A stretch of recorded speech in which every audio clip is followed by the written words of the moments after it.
Hi. Willing to let that acorn grow Hello into a there. new sapling and then finally into a small tree, and maybe one Can day you hear me? it'll be. I hear about a sapling growing into a small tree. There you go. How are you? Good. How you doing? Good. Let me log on to Facebook so that we can go live on Facebook as well. Okay, cool. Do what you gotta do. All right. Bad boys.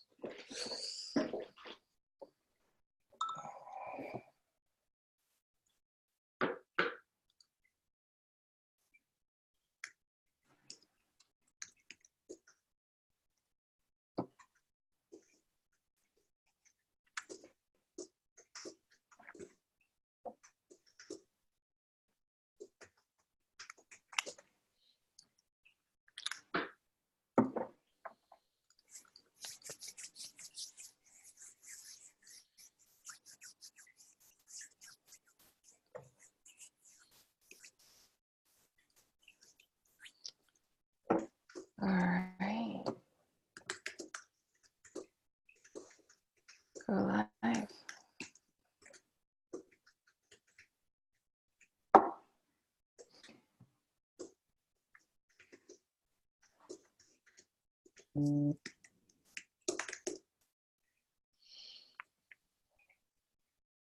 Are you waiting for me? No. I think I'm ready. We should be live Wow. on Facebook. Yeah, live on Facebook in Florida Acupuncturist. Good morning, everyone. So we are here today with Michael Corradino, founder, creator of Neuropuncture. And he's going to be speaking this year at the FSOMA Conference.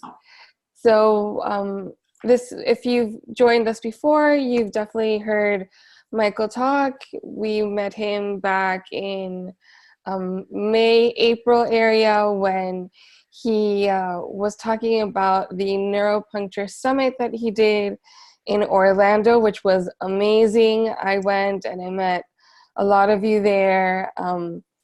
I was just so impressed and inspired by him, and I'm so excited to have him back on with us today and talking more about neuropuncture and what he does. And his talk this year at FSOMA is going to be on the science and language for your acupuncture practice. So, Michael, do you want to go ahead and say hi to everyone joining us? Hello, my fellow Floridians. Gosh, I love this state. I'm actually completing an injection course, and the state is awesome. And oh, good. Yeah, it's a great course. It's with Dr. Tammy. Shout out to her. And I just want to also say that summit you met me at was the Neuroscience Acupuncture Summit. That's right. Yes. And I was one of the presenters and organizers, and we have a bunch of other speakers, and we'll be doing this again next year, a lot bigger, brighter, huge, long day of cadaver training, a lot of fun, so you guys can check that out. But for this year's FSOMA Conference, I'm really excited. It's going to be a good one. We have a lot of good material to be showing and sharing with everyone. And the topic is, yes, how do we best communicate our medicine in the 21st century? And we're going to use 21st century sciences, and that is something that I've been diving into for, about 15 years now. And I'm involved in some groundbreaking neuroscience research. I review a lot of research. Actually, I was just appointed and I accepted to be on the editorial board for the Medical Acupuncture Journal. I don't know if you guys know that, but it is the only Western medical acupuncture journal. I think I might be the only acupuncturist that's actually on it because they usually only have MDs. But it is just awesome research that's done mainly in the West and China, but very peer-reviewed and very scientific. And again, what we see in research like that, and every research that I come across from the Society of Acupuncture Research that was just a few months ago, it's just all confirming neuropuncture and the neuroscience of acupuncture. So I think it is just so vitally important, especially at this time in our profession, that we make this transition to best understand our language that was used 2,500 years ago, and to use the 21st century sciences we have today that are just brilliant. I mean, the medical sciences we have are phenomenal. Western medical practices, I'm not too much of a fan of, but there are sciences, you can't argue with it. And the understanding of neuroanatomy, neurophysiology, how electricity affects the nervous system, communicates with it, functional MRI confirmation, and all the research that's been out, and my system, I mean, it's just a beautiful understanding of translating the 2,500-year-old classics and understanding and wrapping our heads around what they were thinking back then and putting it in today's language. And then when we use today's language, that's communication. That's best how you communicate with people and make relationships. So Yes. if you're to your patient, right, or if you're speaking to a medical doctor or a nurse practitioner, you can't use our language. I'm serious. I mean, I'm adamant about that. And everyone that is my scholars or my teachers or people that I've studied from, they will report that as well, even from Asia. They'll say, listen, those are terms that they used 2,500 years ago. And, Natalie, a simple little correlation I just made, I was speaking to someone this weekend about was, the Huangdi Jing is 2,500 years old, right? So about 500 BC. That's the time of Socrates, Hippocrates, Alexander the Great, right? So I want to ask our practitioners, next time their patient comes in with a diagnosis of high blood pressure, ask them to go back to ask their doctor, which humor was the pathology? Was it bile? Was it, you know what I'm saying? Yeah, it doesn't make sense. And those humors and biles did have some role, and I bet we could actually translate some of that to even today, right? Yeah, of course. Inflammation and stagnation, right? And obviously Western medicine's grown a lot, and those biles weren't a perfect, and those humors weren't a perfect system. And I'm not comparing that exactly to Chinese medicine, because there's a whole history that I'm going to go over at the conference, and some excellent research, and just starting to really try to define our terms and just give our audience, our practitioners, just some keywords and language and nice little pointers and facts that they can really speak confidently with and be able to communicate with their patients and healthcare providers. It's really important. Yes, I think that's so important. And one thing that you talked about in your lecture at the Neuroscience Acupuncture Summit was the definition of certain words. And you really went into detail on the definition of qi and how it was translated. But what does that really mean for us in modern day language? And I love that you went over the history. So I'm looking forward to how you're going to go over that this year at the conference as well. That was just like amazing. It's so like I've been a clinician. I graduated in 1995, so I've been practicing almost 25 years. And when I first got into this, my background undergrad was molecular biology and philosophy, and whoever thought that I'd be like so engorged in looking at research and history to make these comparisons. But when I was doing the research for that presentation, Natalie, I really was just, it was exciting to me, Yeah. to look at what happens in that era and all those times during the time of Huatou, right? During the time of the Ma Wangdui silk texts and the Huangdi Jing and the Ling Xun, what was going on at the world at that time and different empires, and were there any cross communications between them? And then you look at some of the parallels and correlations to Egyptian medicine, Ayurvedic medicine, terminologies that they used, even in the Roman Empire as well, that correlate very correctly and very, I think, clearly to some of the terms they used in Chinese medicine. And even those terms in Egyptian and Roman and even in Ayurvedic medicine have been a little bit transformed as well. And one word I'm just going to throw out there is prana. Prana translates really as breath. That's a translation. That's one of the original translations of prana is breath. And now sometimes it's translated as energy now again. But same thing with qi, and we're going to go over that. But there's some real clear, I think, evidence to support that. The the real dissections that the Chinese were doing, the studies that they were doing, and I think it reflects in the classics for sure. Absolutely.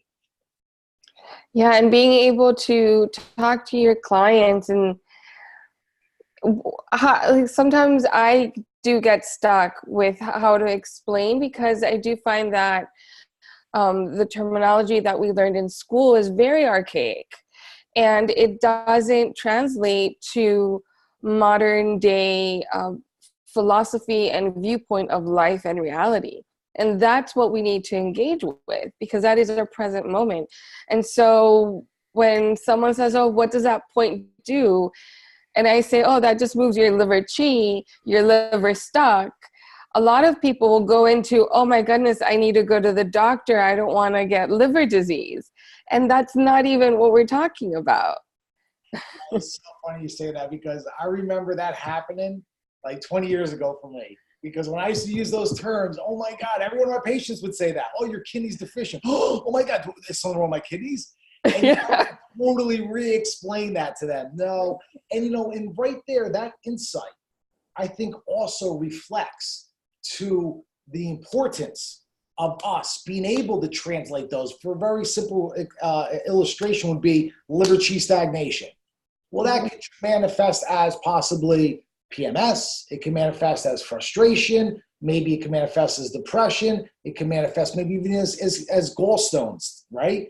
So we have these different pathologies with one diagnosis. And I think that can also be sometimes dangerous, if you ask me. And I think it's really important, and I know it's demanding of us, but hey, that's the hats we wear, is to have to understand both. We need to understand Western physiology, Western concepts and sciences, as well as our TCMs.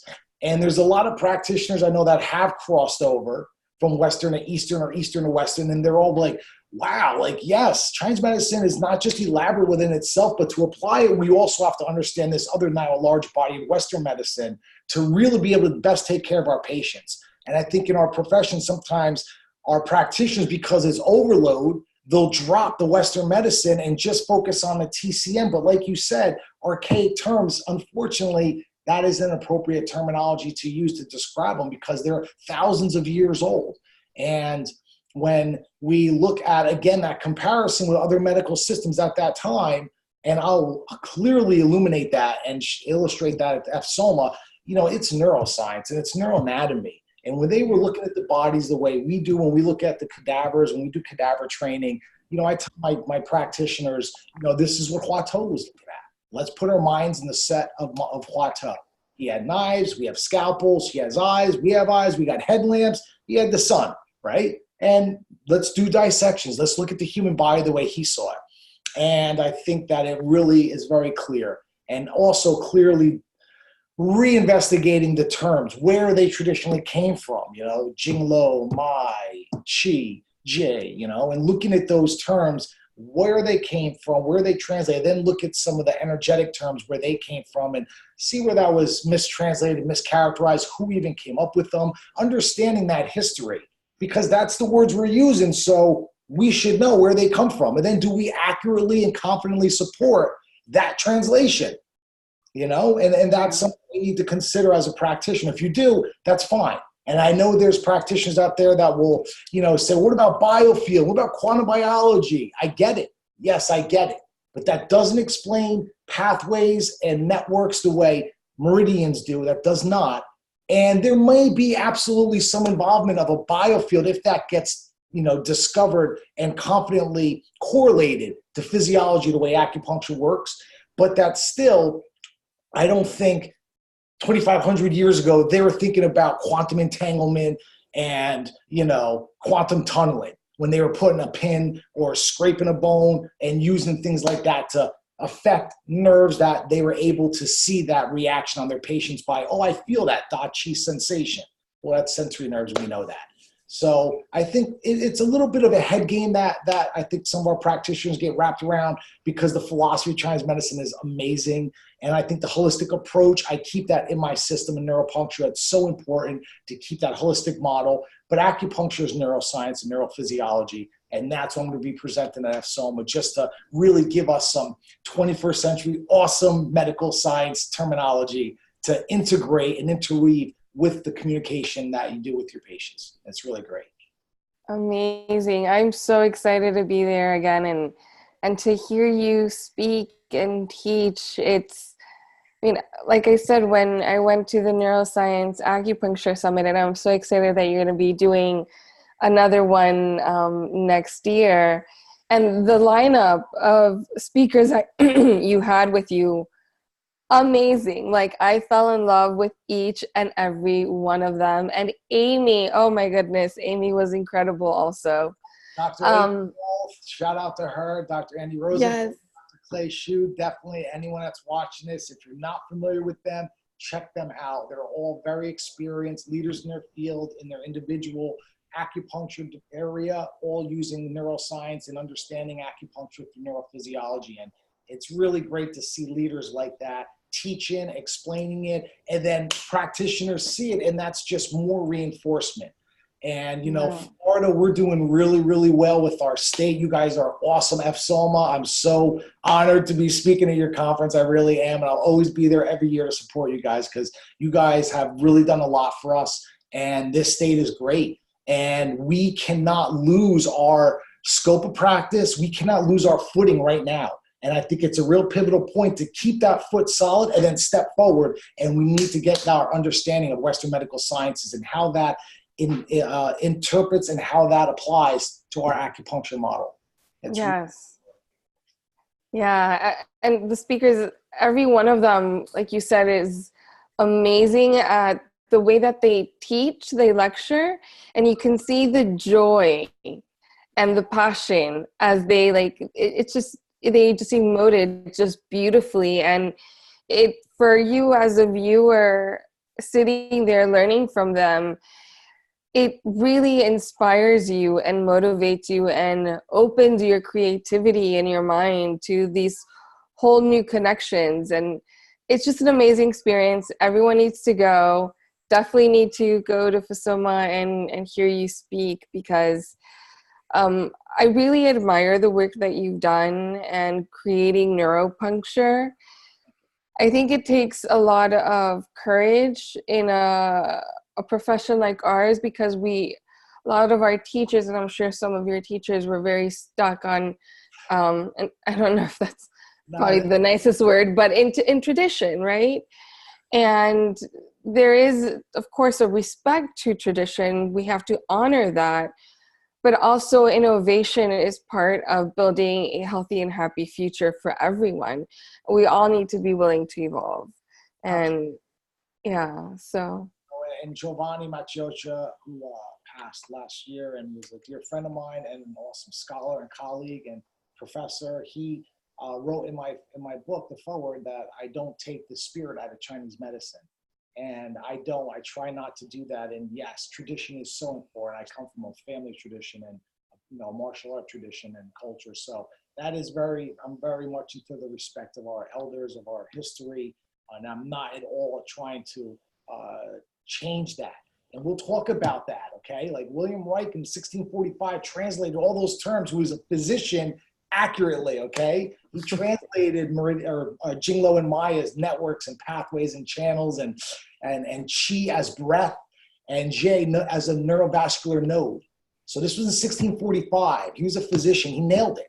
He understood it because he was a doctor, you know, and it got changed by other people. We'll talk about it. So it is important to keep that tradition and understand it, absolutely. But we're in 21st century, man, and we have some brilliant understandings of acupuncture and traditional Chinese medicine, as well as just remarkable science and evidence that I go over all the time of functional MRI studies and CT scans and PET scans that confirms how the nervous system is responding to our peripheral stimulation. And it's really exciting. I do have an awesome surprise for FSOMA. I took the initiative because I got invited. I'm not going to say anything specific other than in Asia, and I'm running out there for a quick trip to gather some research and information that is going to be, I think, just incredible. And I'll be definitely discussing that, hopefully with some pictures and videos at the FSOMA Conference. I'm definitely going to be talking about some of my experiences and what I'm finding out right now, which is, again, just a very high-level application to neuroscience acupuncture. And I'll be making that trip early August, but I'll be back before the conference. I'm really excited.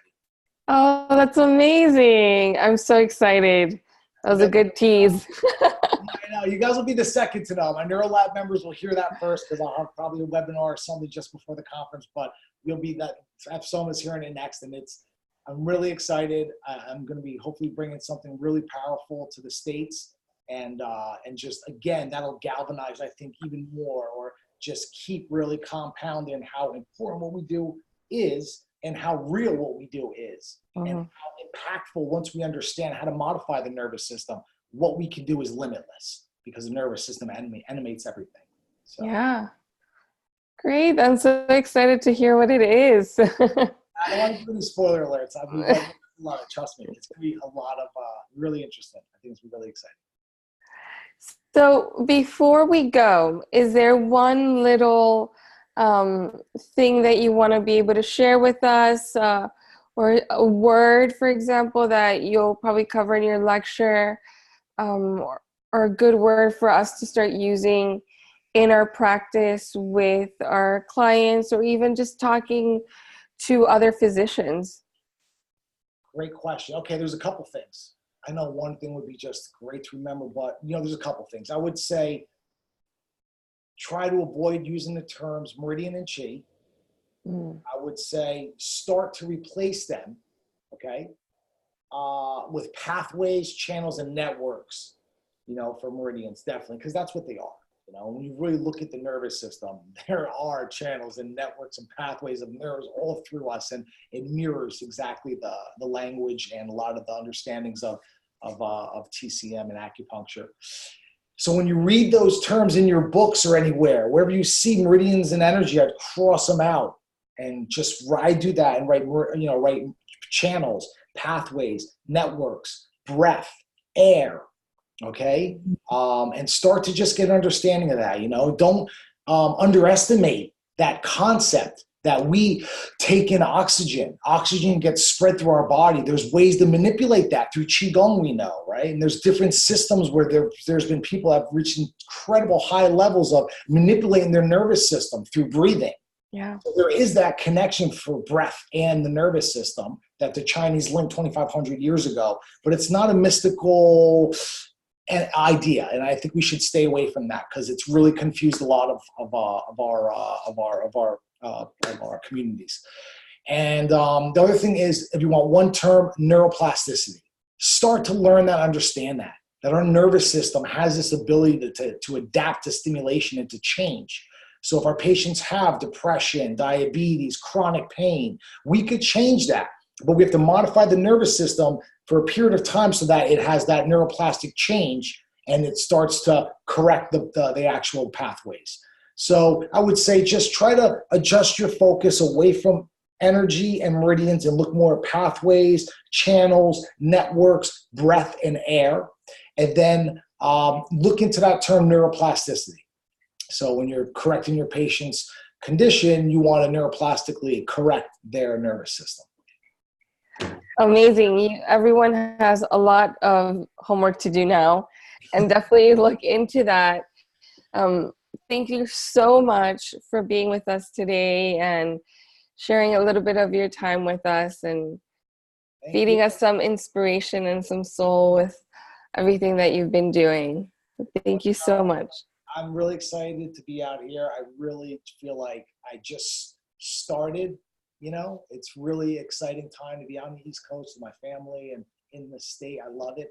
And but I'm starting with all this experience and all the research and all this understanding. So it's a really exciting time for me. So we're gonna have a really good time at FSOMA. So thank you. I appreciate it. You're gonna be moving quickly. Yes, we are. Definitely. So thank you again, and we'll see you at the FSOMA Conference in August. You got The it. end of August. Take care. Thank you, everyone. Thanks, everyone. Take care. Ciao. Bye-bye.